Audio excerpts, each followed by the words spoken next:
పేతురు గారు, యోహాను గారు రియల్గానే మిరాకిల్స్ లేవంటలే, జరిగాయి. నిజంగానే ఒక అద్భుతాన్ని చేసిన తర్వాత నెక్స్ట్ దేనికి పునాదే సరే చెప్పండి? మిరాకిల్ చేసిన వెంటనే మొదలెడుతుంది నెక్స్ట్ మిరాకిల్ ఇంకెక్కడ అనలేదు. మరలా అద్భుతాన్ని ఎక్కడ చేయాలి ఇది ఏమనలేదు. వారు మరలా ఏం చేస్తున్నారు? 11 వచ్చిన నుంచి చూడండి.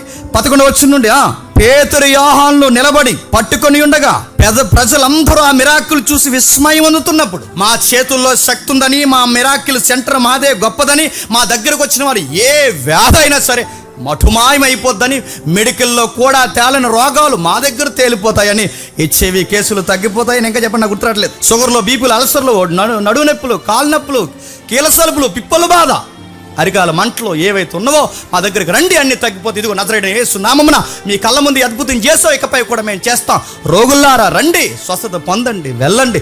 ఇది సాల, మామూలు సాల కాదు, ఇది స్వస్థత సాల అనలేదు. ఏమన్నారు చెప్పండి? అందరూ ఆ మిరాకిల్ చూసి ఒక్కసారి అటెన్షన్లోకి వస్తే, అటెన్షన్లోకి వచ్చిన పబ్లిక్ని మరింత అటెన్షన్లోకి ఎక్కడ తీసుకొచ్చారు చెప్పిన?